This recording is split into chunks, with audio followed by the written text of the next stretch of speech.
ओम तव कथामृतं तप्तजीवनं कविभिरीडितं कल्मषापहं श्रवणमंगलं श्रीमदाततं भुवि गृह्णन्ति ये भूरिदा जनाः।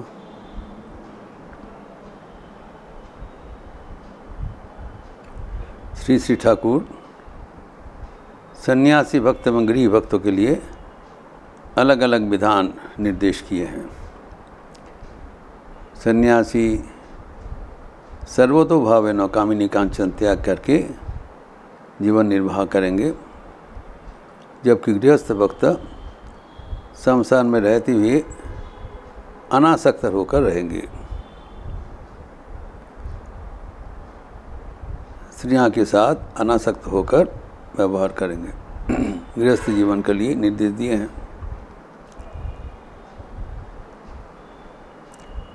पति पत्नी भी एक दो लड़का बच्चे होने के बाद भ्राता भगिनी का जैसे बर्ताव करेंगे।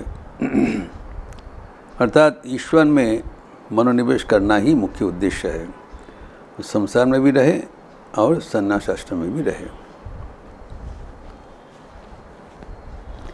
इसमें एक बात है, जिस आश्रम में भी रहें, जब भगवान के लिए व्याकुलता होता है तब और कोई बाधा नहीं रह जाता है। अब जहाँ भी रहें वो भी आज के लिए कोई असुविधा नहीं होगा। इस प्रसंग में इसके बाद गिरीश चंद्र घोष डॉक्टर सरकार को एक प्रश्न पूछा, आप 3-4 घंटा यहाँ पर बैठे हुए प्रवचन ले रहे हैं, आप क्या रोगियों के दिखने के लिए नहीं जाएंगे? हम लोग को जानकारी है कि डॉक्टर सरकार was a very busy professional. कोई समय नहीं है, अपने वो घोड़े गाड़ी लेकर वो रोगियों के देखते हैं, बहुत कम समय है। एवं ठाकुर के लिए भी मास्टर मुझे जाकर उनको निवेदन करना पड़ता था। ही सच ए बिजी प्रोफेशनल। लेकिन यहाँ पर आने के बाद वो सब भूल जाते थे। कभी टकाटक ये ठाकुर को देखते हुए उनका उपदेश में मुग्ध हो जाते थे। समय का ज्ञान नहीं रहता। तो गिरीश घोष के ये प्रश्न में ये रोगियों का जो याद दिलाया, तो डॉक्टर सरकार ने कहा, और रोगी और डॉक्टरी परमांश जैसे हुआ है, उससे हमारा सब कुछ चला गया। अर्थात ठाकुर के पास आने के बाद उनका रोगी डॉक्टरी ये सब अभी गौण हो गया। ईश्वर ही उनका मुख्य उद्देश्य बन गया और उनका प्रोफेशन पेशेंट्स ये सब अभी गौण हो गया। ठाकुर कह रहे हैं, देखो एक नदी का नाम सुने हो, उसका नाम है कर्मनाशा। अर्थात जो कर्म का नाश करते हैं, उसमें डुबकी लगाना बड़ा खतरनाक है। अगर कोई कर्मनाशा नदी में डुबकी लगा दे तब वो और कोई कर्म नहीं कर पाएंगे। उनका जो कर्तव्य आदि है वो और करने में असमर्थ हो जाएंगे। वो केवल दिन रात भगवान का ही चर्चा करेंगे, भगवान का ही नाम करेंगे। ठाकुर जिस कह रहे हैं आप सुने हो ऐसी, तो डॉक्टर सरकार तो सुना नहीं, लेकिन उसका जीवन ही उसका एक दृष्टांत बन गया।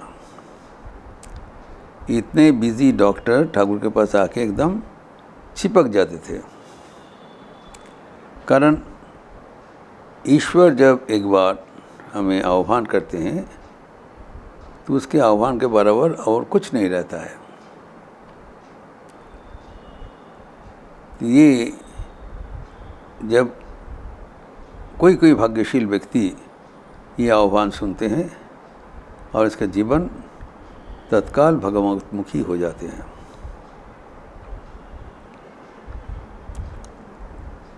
एक रविंद्रनाथ का संगीत है,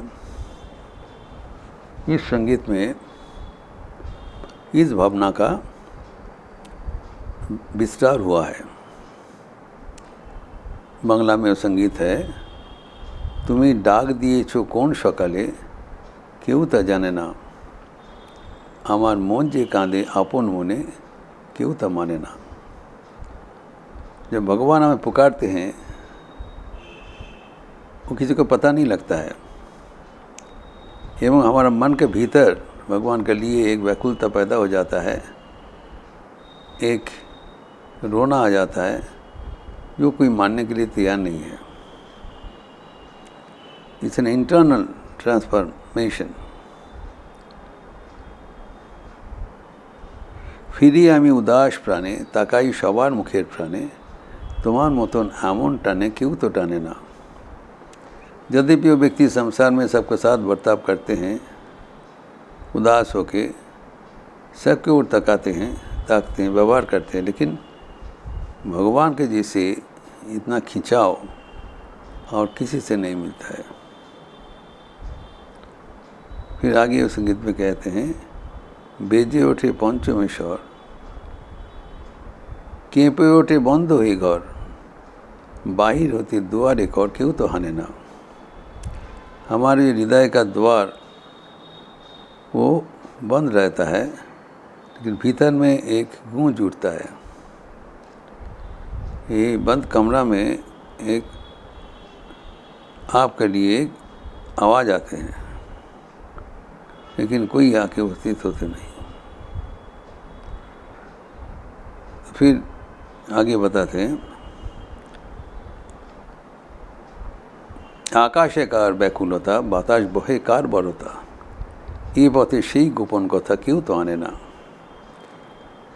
सारे आकाश में एक व्याकुलता दिखाई पड़ रहा है, बातास आपको बानी बहन करके लाते हैं, लेकिन आप जैसे हमारे करीब है और तो कोई नहीं है। ये जो भक्तों के साथ भगवान का रिश्ता ये चिरंतन है। कब भगवान पुकारेंगे किसी को पता नहीं, जब पुकारेंगे तब वो अप्रतिरोध है, कोई दूर नहीं कर सकते। जैसे हम यहाँ देखते हैं कि डॉक्टर सरकार कि जितना ही बिजी प्रोफेशन हो, बाद में दूसरा जगह में कहा है ठाकुर को, हमारा सचमुच नुकसान हो रहा है, आर्थिक नुकसान हो रहा है, I am getting a financial loss but I cannot help. आपको छोड़ के मैं जाने के लिए असमर्थ हूँ। तो इसी है कि भगवान जैसे आंतरिक पुकारते हैं, वो पुकार और किसी के बराबर नहीं है। हमारा मन व्याकुल हो जाते हैं और वही जीवन का एक टर्निंग पॉइंट बन जाता है। हम देखें श्री श्री चैतन्य देव का जीवन में भी अनुरूप घटना हुआ था। जब निमाई पंडित नवद्वीप में एक अच्छा खासा जीवन जी रहे थे, उनके द्वितीय पत्नी विष्णुप्रिया देवी के साथ, माता सची देवी के साथ, बहुत सम्मान के साथ, बहुत ही उनका सुनाम हुआ था। उनका टोल, उनका बहुत छात्र थे, व्याकरण में सुपंडित थे, न्याय में सुपंडित थे, चारों ओर भरा पड़ा है।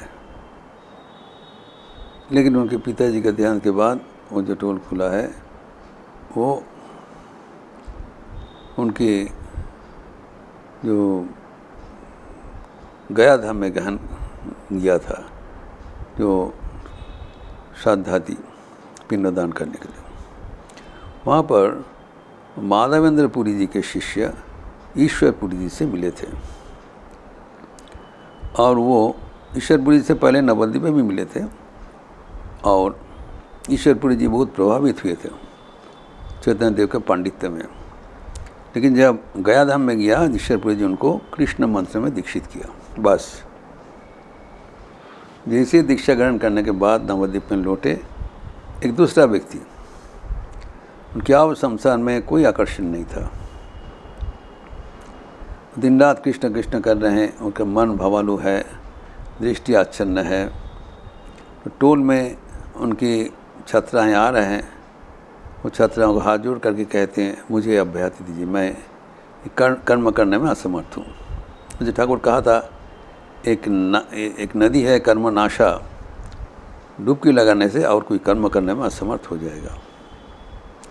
अर्थात जब भगवत प्रेम का, सच्चा प्रेम का हृदय में उद्रेक होता है, तब हमारे सारे मन प्राण उसमें ही धावित होते रहते हैं।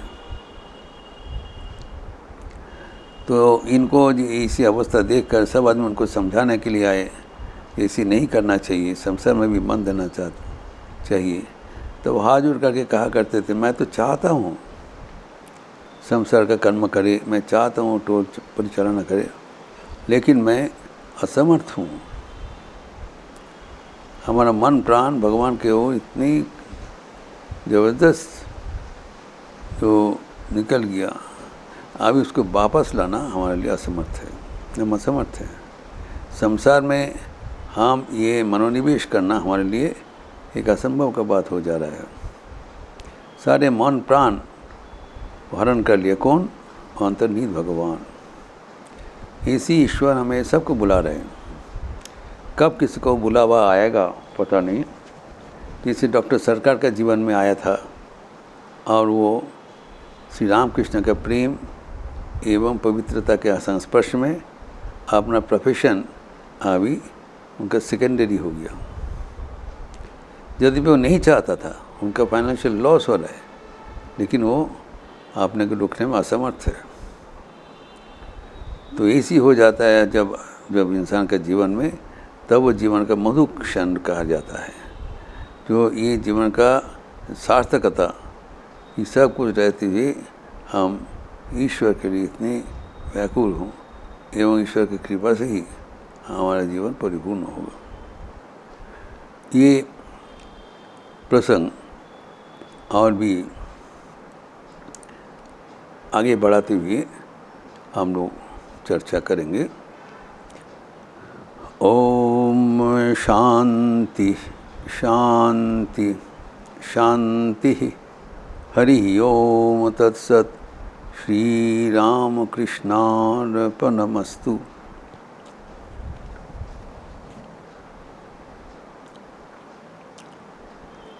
आज शुक्रवार का अवसर है। सुबह में शारदा संघ का क्लास है, माँ की मधुर स्मृतियाँ 10 बजे से, एवं शाम को संध्या ऋतु के पुराण, भगवद गीता के प्रवचन, प्रथम अध्याय अर्जुन विषाद योग, जो हम चर्चा करेंगे। लेकिन ये जो पावन प्रसंग चल रहा है, इसमें हम देखते हैं कि भगवान का साथ हमारा जब सच्चा योगदान हो जाता है, तब हमारा मन परिपूर्ण रूप से भगवतमुखी हो जाते हैं। और भगवत प्राप्ति के लिए वही ज़रूरी है।